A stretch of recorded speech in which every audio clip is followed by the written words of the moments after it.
Hi, Between Two Ellens. We are excited about today's show. It is a little heavy. We talk about suicide, and there's hope. And I think that something that we talk about is that hope. We talk about some policies towards the end about things that Oklahoma can do. We talk about what other states are doing a little bit as well. I get to tell a little bit of my story, and we kind of talk about the things that have changed in those 9 years and what things have helped. 988, suicide prevention. What else did we talk about? We talked a lot about kind of the root causes and that we're going to try to address those things early. We're big believers in early intervention and wraparound services. And we talked about being a parent during hard times. And so really grateful for this conversation and enjoy. Yes, stay tuned. Here we go.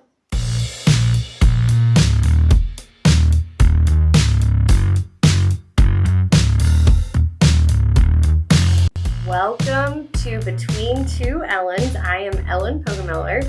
I'm Ellen Hefner. And we are joined. And we're here today. It's a heavy topic today. And so, the minute I woke up, I started remembering things that we'll be talking about. But I am so happy that you're here. I call you Crystal, but this is Dr. Hernandez. We are friends. I've known you for as long as you've been in Oklahoma. And I'm so happy you're here with us. Tell us a little bit about yourself. Thank you.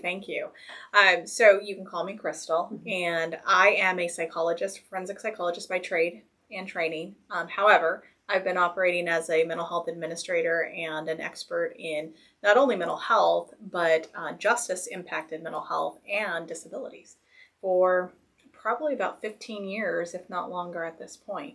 So I went back, got an MBA, and I do a lot of consulting. I work with a number of individuals, for work. And then I also help a lot of individuals because that's the right thing to do. Well, thank you so much for being here today. Absolutely. To talk about suicide between two Ellens. I have so many things to ask, but first, I'd like to talk a little bit about, as legislators, we do a budget. And we put a certain amount of money that goes into the Department of Mental Health and Substance Abuse Services. And I think a lot of people don't understand that, we have no guardrails on that money. We put it in the agency. And so some people I've heard that call me, or I know personally that says, I'm not getting any help. So I go in a door, whatever county that's in. If I go to get help, I know there's 988, but where should I go? How should I start? So I think this is a conversation, not only locally, but nationally, this conversation continues to happen about access. How can I access services? Number one, if I don't know that they exist. Two, if they're too hard to reach. Or three, if there's too many barriers in accessing those services. And so I think the key thing that we think about all the time is there's not enough funding. That is true. There's never enough funding. However, we have a finite number of resources and we need to manage those resources effectively as best as we can, given the gravity of what we have responsibilities for. And so I use this analogy all the time when I talk about access to services. And so think about this tall building, and on top of this building, there's a utopia of services and supports that lead to a quality, long life.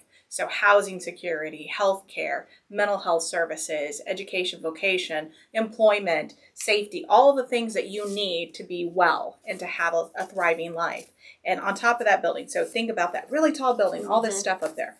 And then down the side of it, there's vines and protrusions. And then there's a special little elevator and it has a key. And it's only for key holders. And so you see this heavily resourced man walking in with a shiny suit on with this key swinging it. He has that access to those immediate resources, and he has a much easier path getting to them. Then down at the ground level, you have all of these individuals, elderly, individuals of color, individuals with various disabilities, all over the place, looking up at this utopia of all the things that society or somebody tells me I need. How must I get there, right? And so on the side of that graphic, it says difficult to reach population or difficult to reach services. Level the building, which means bring the services down to where the people who need them actually can reach them. I love that. Level the building. Me too. One floor, one door, maybe not even a door. Yeah.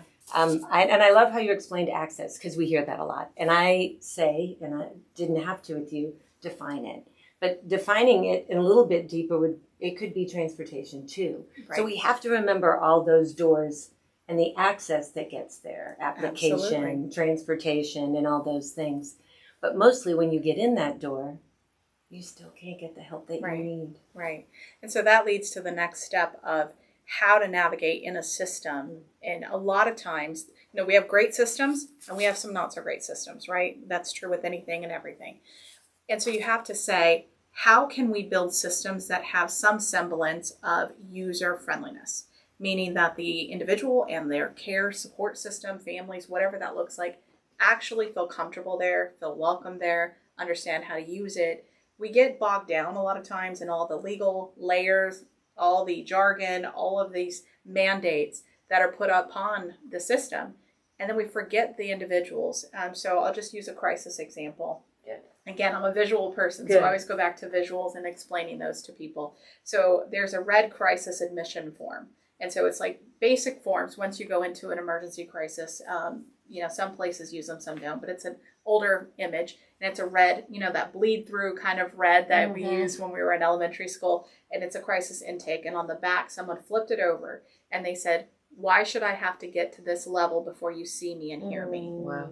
And so that graphic speaks volumes because Yes. we build systems that react to the situation rather than look at the critical layers that led to the situation in the first place. And that's everything from access to how the system and the agencies function to be able to be used appropriately.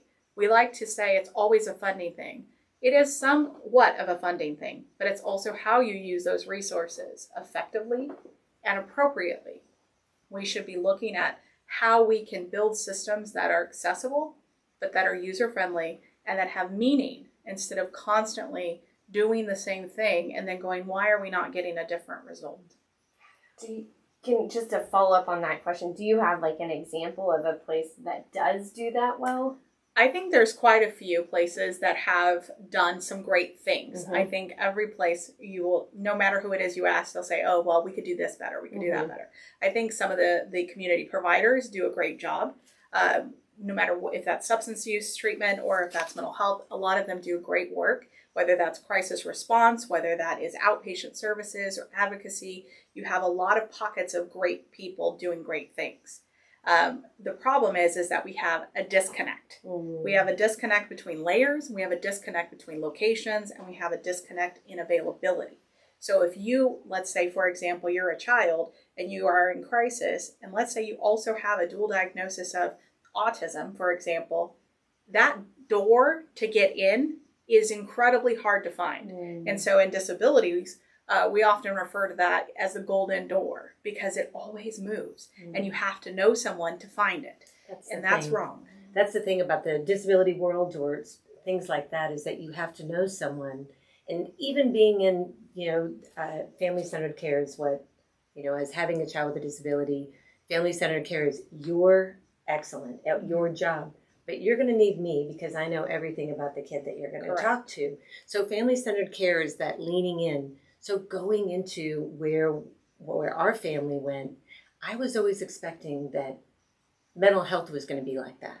Like if my husband broke his arm, that they would let me in the room. And it doesn't work that way. And so there's this hard door, I feel, still there. It's this hard door where if I know family-centered care, you're not letting me help you do the best for him.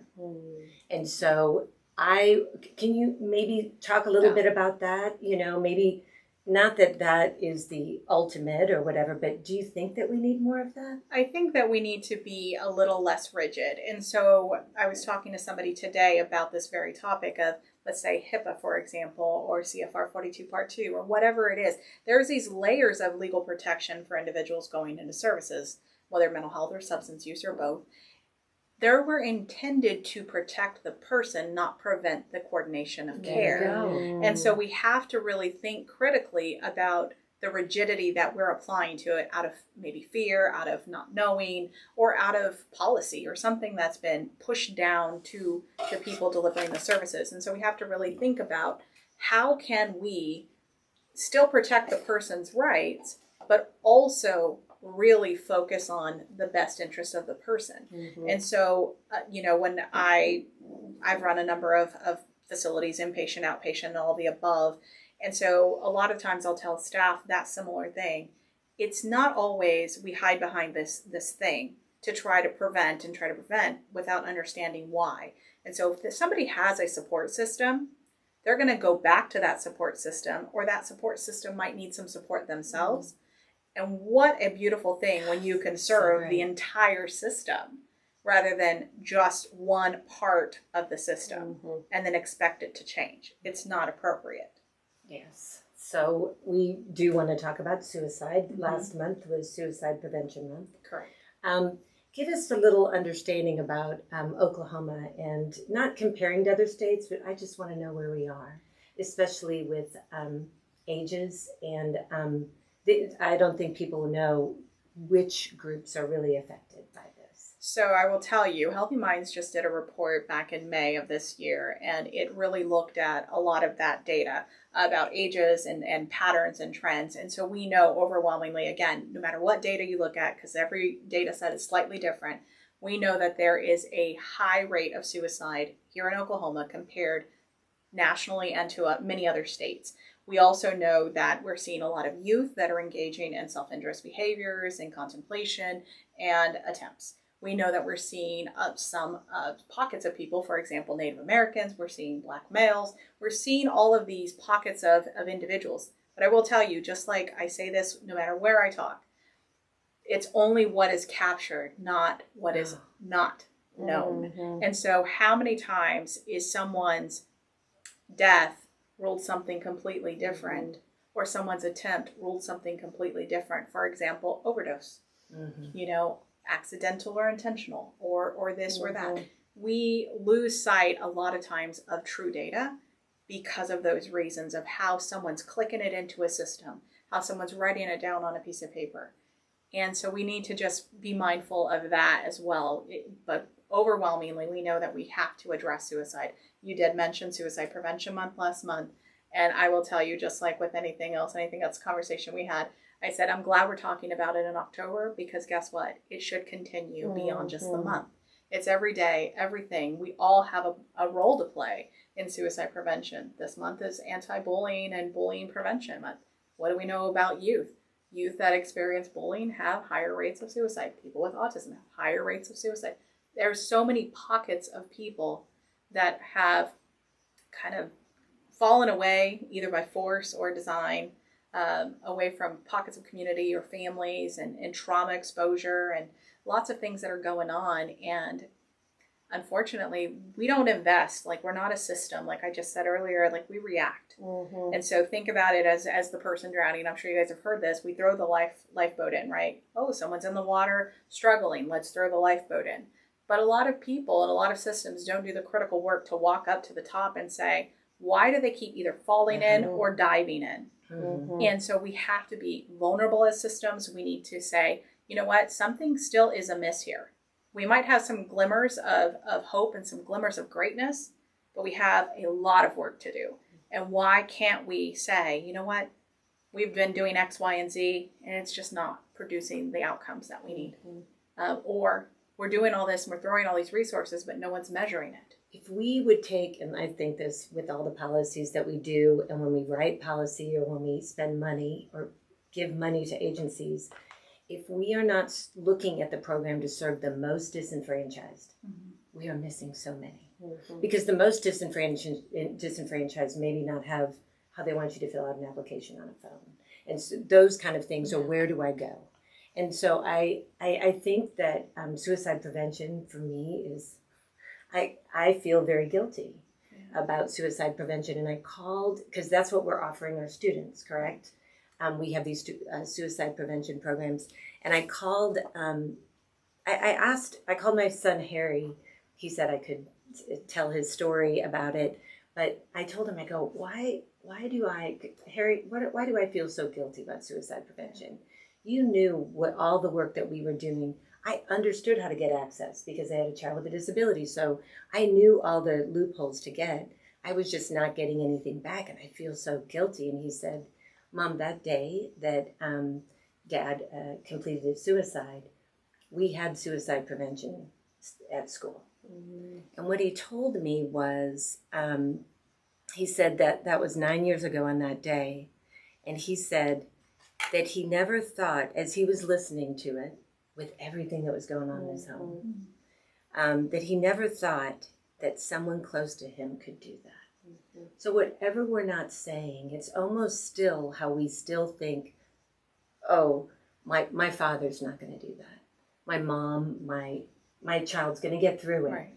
Where are we missing that piece so that, not that Harry, and who knows if I would have listened at that time, because I was struggling to even get a phone call when he went to the hospital, a call back. What do you think, what do you get from that quote that my son gave me? I feel like it's still that belief that things are so disconnected, where this thing happens over here, but that can't possibly happen in my life or to me or to my loved ones.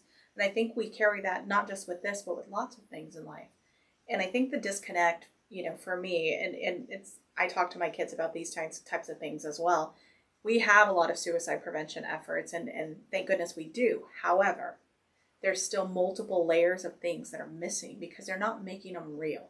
They're not tying them directly to realities. And I think that's where we're missing an opportunity. There's a lot of stickers and bumper stickers and marketing and a lot of dollars that go into that, which, I get that. It has to happen. But we're not connecting services to those activities. And so that's where we're having that huge disconnect. We're having all this activity to say, we're out here, come talk to us. We want to help. Look at the signs, look at all this stuff. But good luck getting that appointment. Good luck once you're in that appointment, getting actual services. Good luck with not getting kicked out soon. Good luck, trying to deal with being excluded from the care that was delivered and then try to welcome the person back and not knowing how to handle that. And so you have to think about all of that as a system, how we're not tying it all together. And so, when I was running a psych hospital, that was one of the things. When somebody comes in, for whatever reason they're coming in, how are we preparing that family to receive them back? And so are we, maybe the person doesn't want the family involved in their care, and that's definitely their right. But if they do, you include them. And if they don't, you still give them resources, because there's still going to be that environment of care for that person once they leave.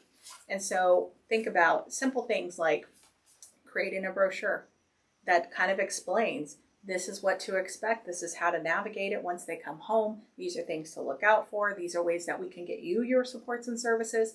We don't do a great job at that. We don't talk about, when you have a parent who's going through these things, how it impacts the children. We don't talk about that. We just say, oh, well, we offer them therapy. Well, therapy and traditional therapies don't always work for everyone. We have to be, again, vulnerable and say, where are some great opportunities for us to expand our services, to do better? And it's not about expanding for control and monetary and, all of that. It's about expanding in the areas that can actually change someone's life and change that family and change that community. And I think that's where we're continually missing the opportunity. I agree. We last year there was an interim study on bullying, and it was partly because a high school student had completed suicide, and his parents were trying to work towards some better policy around bullying. As a mom of teenager boys right now, what are the types of conversations you have with kids about bullying and how we talk to kids about it? I will tell you, I cannot even fathom living like they're living now in terms of access to social media, access to being constantly photographed, recorded, TikToks, all the things that are coming in, AI generated things that are leading to bullying. I can't even fathom living like that. But when I talk to my kids, it's about trying to understand alternative perspectives. And if you see somebody who goes quiet, figure out why. If you see someone's behavior change, ask why. Be okay with that uncomfortable silence. Sit with them anyways. And so those are the kinds of conversations I talk about with my kids, is when you are around people, pick up on their cues. Because a lot of the cues are not verbal. A lot of the cues are the way that they're dressing, their hygiene, the way that they engage or don't engage, their posture. a lot of those things that we take for granted to just ignore. And so that's one of the things I talk about. The other thing is being able to say something when something is going on, either with themselves, with their friends, with somebody in their class, or whatever. Being okay to say something, because that's, I mean, when we study like bystander effect, right? Mm-hmm. Like we're always afraid to be the one to say something because we might be embarrassed if we're wrong. And so you have to be okay with being uncomfortable, because you can save someone's life. You can change someone's life. You can do something. I know it's just too heavy though sometimes I was just thinking, being uncomfortable as opposed to devastation and pain after your friend is gone. Like, I think too, like you were saying about, we don't, with the family and the receiving end of it. I'm so happy you put that out, because I sometimes think, parents, when their kids are going through stuff, they don't know how to respond to that with the, you may see something, but you're also the mom. That conversation may be a little difficult. It can be very difficult for a lot of reasons. One, it's that discomfort, right? But two is the fear of what if they say yes? What if they say something that I don't know how to handle? And so as parents, you don't have to have all the answers. And so I think that's the thing to know, is that you don't have to know everything. You don't have to know immediately how you would handle a situation. It's okay to fall apart too as parents. But that's where we have to build networks. That's where we have to build those things into schools, into our churches, into our community centers, into our friend groups, is that it's okay to lean on one another and say, I don't know this thing that's going on with my kid or my kid's best friend or whatever. We have to be okay to say, let's network. Let's figure this out. Just like we network for recipes, and just like we network for, clothing, a best place to get shoes, we should be able to network that same way for resources that are going to change or save lives. Would 988 be a number anybody could call, for those types of questions? Yes. So 988 is obviously nationally launched and here within Oklahoma as well. And so you can chat, you can text, and you can call. There's also other lines that you can call for different nuanced things, like if veterans, first responders, they have lifelines as well. And we also have COPES in Tulsa, and we have Heartline that was here. And then there's a lot of urgent recovery centers that we have blanketed across the state. We also have a lot of CCBHCs. We have a lot of substance use providers. We have a lot of private providers as well. And so there's a number of places where people can go and access services. Creox has their own line as well. So there's so many opportunities for people to reach out. And I think the goal here, though, is how do we make, number one, those things accessible and everyday place kind of thing, where it's not like, oh, let me Google that, or it needs to be more talked about. Like, hey guys, just like if you have your arm hurts or your leg hurts, you have no problem going, I think I need to go to the doctor today, or I think I should probably get online and figure out where I can go. And I think we need to be more comfortable with that, And so the other thing, I think, talking about the immediacy of release and all these things that happen, one of the things I told my staff when we're kind of talking about release, because you hear this all the time, we got to get them to the least restrictive environment. We got to get them to the least restrictive environment. Yes, that's true. That should always be the goal, but it shouldn't be the goal at the expense of rushing. And so you have to think through all of those things. And so I would say, okay, again, we don't want to be the system where I come in with a cut, you give me a Band-Aid, you send me on my way. I come back, I have 2 cuts, now give me 2 Band-Aids. And it goes on until my arm's missing. Instead, I want you to say, why are you bleeding? Let me figure out the source of that injury so that I can prevent more injury. Instead of, let me give you this until I see you again. Because you might not see them again.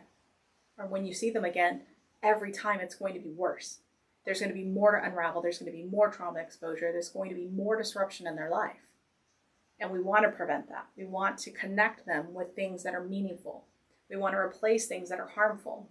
We want to make sure that the people around them feel supported and comfortable and part of the equation if they have that. And if they don't have that, we need to find them surrogates, because people who are connected do well. That's right. And they have purpose and they have hope. That's right. And we knew that too back in, having a parent that's gone through something a little bit, ahead of where you're going now. We would connect parents like that, on a diagnosis or, sometimes the diagnosis is over. It's what you have to deal with afterwards, which I think would be good. That's why I'm really supportive of those groups, that are supportive of families, because even if things have changed in that person's life, if they've gone away for a little bit, really what's changed in the home that they don't know that could help. So tell us about a little bit more. You brought up COPES, but is that like a program like that helps more of that sort of after you get treatment? So a number of those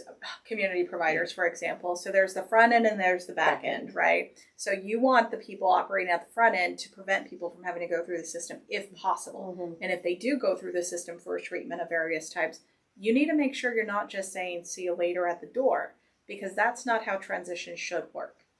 It should never work that way. It should always be a step in with a wraparound. And so you do have a number of programs that have community-based wraparound aftercare programs. We need more of that. We also need more AOT programs. What's AOT? So basically think about it like this, is you're going out and instead of seeing the therapist once in a while, you're going to get wrapped all the way around. And so it's all the things that you could possibly need at an intensity that you need it.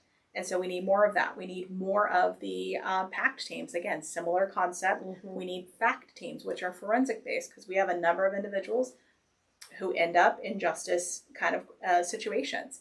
And so we have to figure out, how do we get people from institutions, whether that's incarceration or treatment, how do we re-enter them? So we're not just doing a turnstile over and over and over of cycling them through the various things. We spend a tremendous amount of money as a society on emergency. And there are emergencies. But if we took some of that and invested it at the front end, we wouldn't have so many emergencies. Agreed. Agreed. Yeah. Thank you for sharing that. Just you brought up the things that I like. I wrote down. I was just kind of frantic thinking about things that should change, and you brought one up. Getting the intake on when you go into a hospital is long and detailed, and it has to do with how you're going to pay too. And but the discharge was so lacking. I was told that and I know they still do this at places, but I was told that if I didn't pick up my husband, that they were just going to leave him and he was going to take a bus home, which doesn't seem like care. And then when I asked and tried to communicate with doctors, I would not get a call back. But also that his discharge papers I found at the bottom of a paper bag with his dirty clothes 2 weeks after he had killed himself. So like all those things that I remember asking her, do I not get a discharge? And she said, good luck. And even all of that, I'm not a Google parent. I talk to the doctor. I want to get what theirs, because people online are probably having the worst day ever and not celebrating some of the stuff that they should be living through their diagnosis. But I wish I would have known that first 24 hours was crucial. And so that's where we do some the pain after, and now it's not just one person, it's affected 4 people. And so continuing up at that, how do we support those caregivers of that? It's pretty weighty, and I will tell you I put on my stilettos the next day. I still had to keep going. I don't know why, but maybe it was the kids looking at me, maybe it was their needs or whatever. But tell me, how do we support? And I already had community in a support system. I think it's community. You'll hear me say that many times. Community is the best. I knew who I could call. But what about those other people that don't have community? Those who may not have been in their home for a long time, or been in their same town. What do we have for them? So there are a lot of survivors groups that have different ways that they reach out and wrap around. Where I was before, I will tell you, there was a survivors of suicide loss group that was incredible. And what they did is they worked hand in hand with several community coroner's offices and law enforcement. And so they would get notified and they would immediately wrap around that family. And it wasn't just, hey, how are you doing? We're here to help. It was that.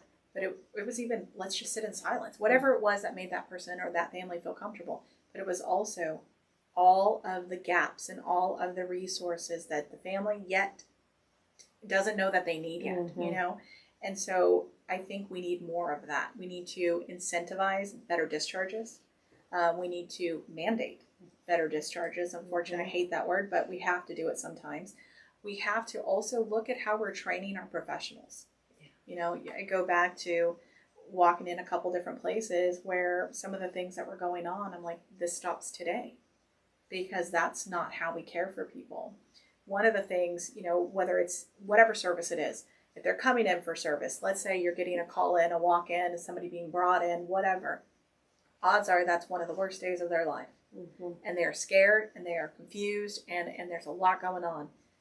And they're trying their best to give you information. You're trying to abstract, you know, whatever you can from all of that. And let's say that they don't meet your little criteria. Well, guess what? You shouldn't just say you don't meet our criteria. Here's your, you know, notice of action or whatever. On your way you go. They walk through your door, which was one of the bravest things they could have done. You better figure out how to help them instead of just saying that's not what we do here. I'm so sorry, you know, and here's your thing. You don't meet our criteria, because that's not good business, number one, and that certainly isn't good practice. Goodness. Wow.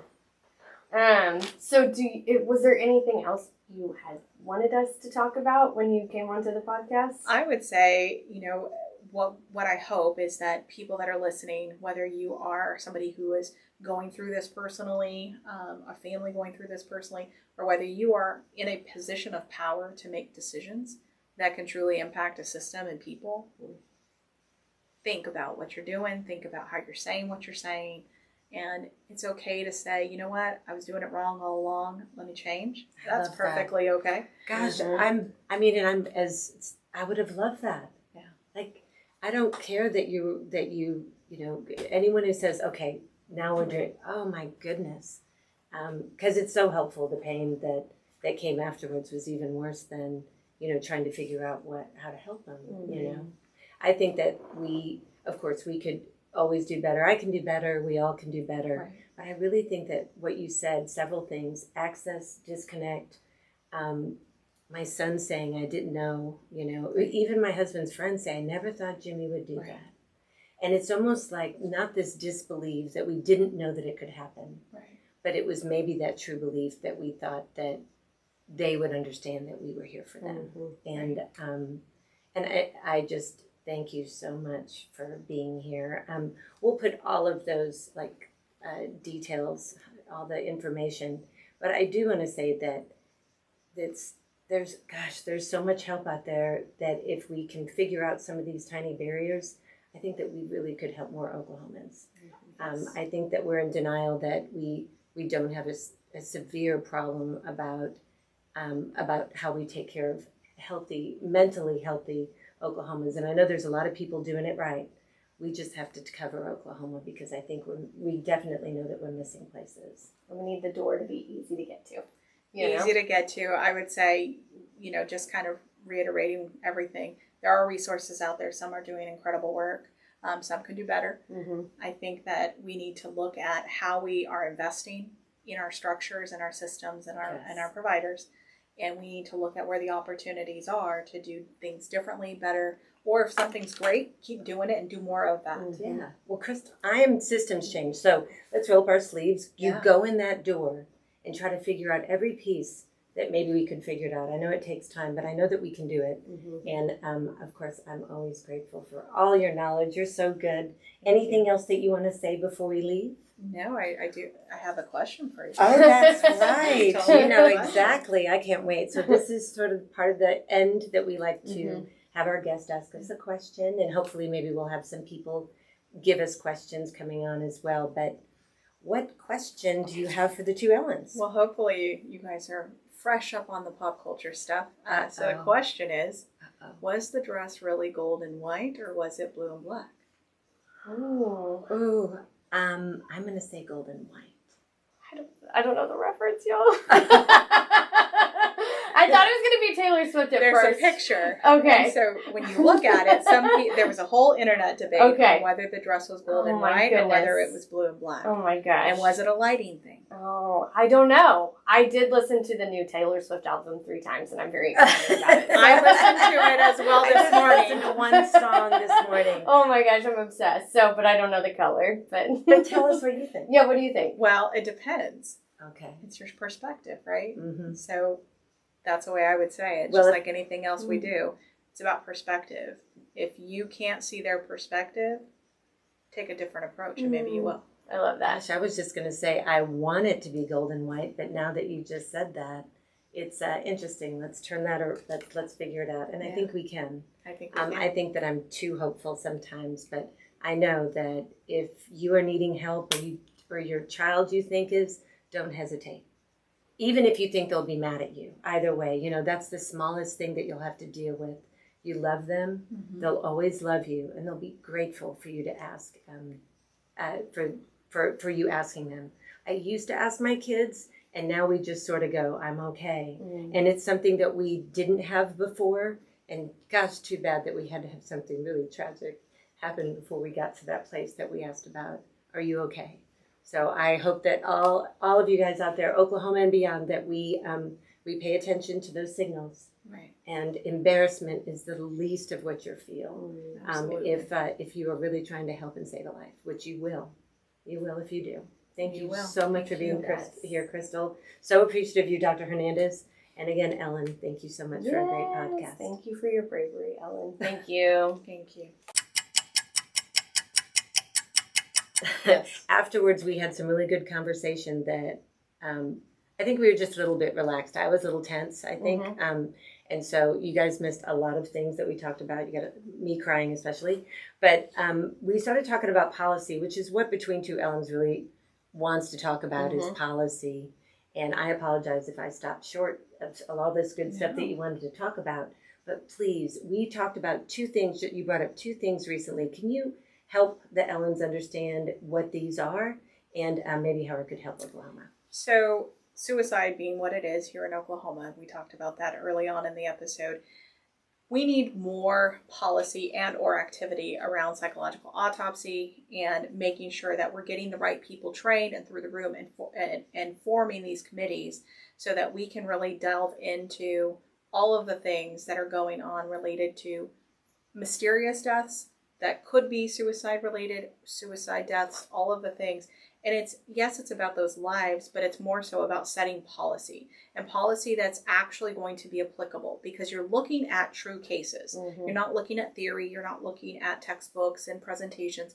You're looking at real human lives that have either succumbed to suicide or that are questionable.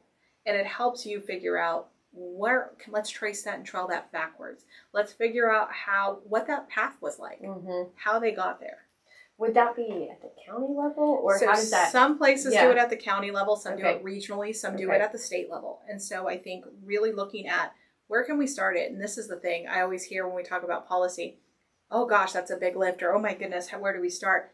But the whole point is just start. Because if you start somewhere, it will grow. Let's just start. I'm sure that a lot of people would want to, as painful as it is, try to see, especially now, things have changed so much in the 9 years for me, but even when we were kids or like you were talking about earlier.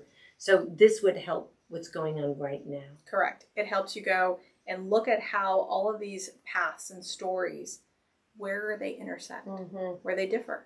And all of those things will better inform people to make those policy decisions. Because let's say we pull 100 people down and we sit in that room and we've all had this training where we're really looking at these stories and we discover something we didn't realize. And then we discover a gap in services that we never really paid much attention to. Or maybe it's something we already knew and it just confirms that, so then we can funnel resources there and be a targeted approach rather than a splatter approach. Nice. Not just thinking what would happen. I know we have a lot of ideas in the House and in the Senate. So this is something that's actual data, which we all can learn from. The other thing that we were just talking about, my favorite program, Sooner Start. And Sooner Start is one case, one person, my young son. But there'd be a table around him and say, how's he doing? Or what does he need? What our needs are? What do we need to add? What do we take away? is there another program or policy that we were just talking about? So I was talking about youth in particular. We're talking about detained youth and folks that are in the child welfare system. And in other states, they do something that's basically looks at getting a multidisciplinary team around, and it's looking specifically at diagnosis, it's looking specifically at medications and treatment, and how that individual is actually functioning with what's given, and not just trailing that same script over placements without taking a critical look and saying, did we get it right the first time? Is it affecting them? How is puberty affecting them? How is this new thing affecting them?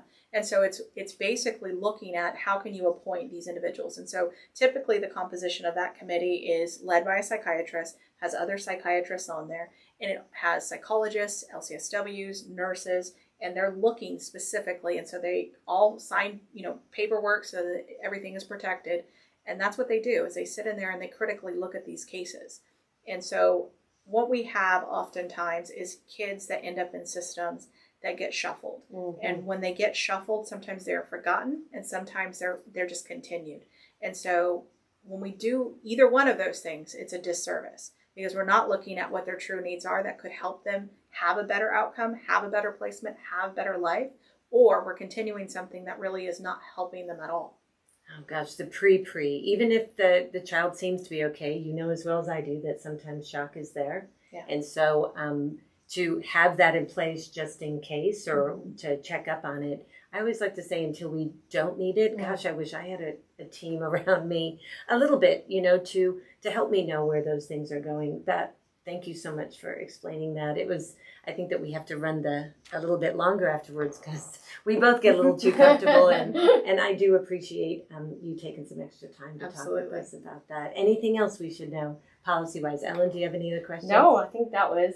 Well, I love the fact that we came back a few, minutes later because their conversation was so important. I think these are topics that we can go all different directions because they're so heavy, number one, but because they actually mean so much to families and individuals in our communities. And I think that we just need to have everyone pay attention. Look around you, open your eyes, open your ears. Some things might be scary, some things might be heartbreaking, but some things might be fantastic if you just wake up. Thank you so much, Thank Crystal. you. We talk about strengthening families, and I think something like that would really help families. Thank you. Thank you. Thank you. Thanks, guys. Thank you.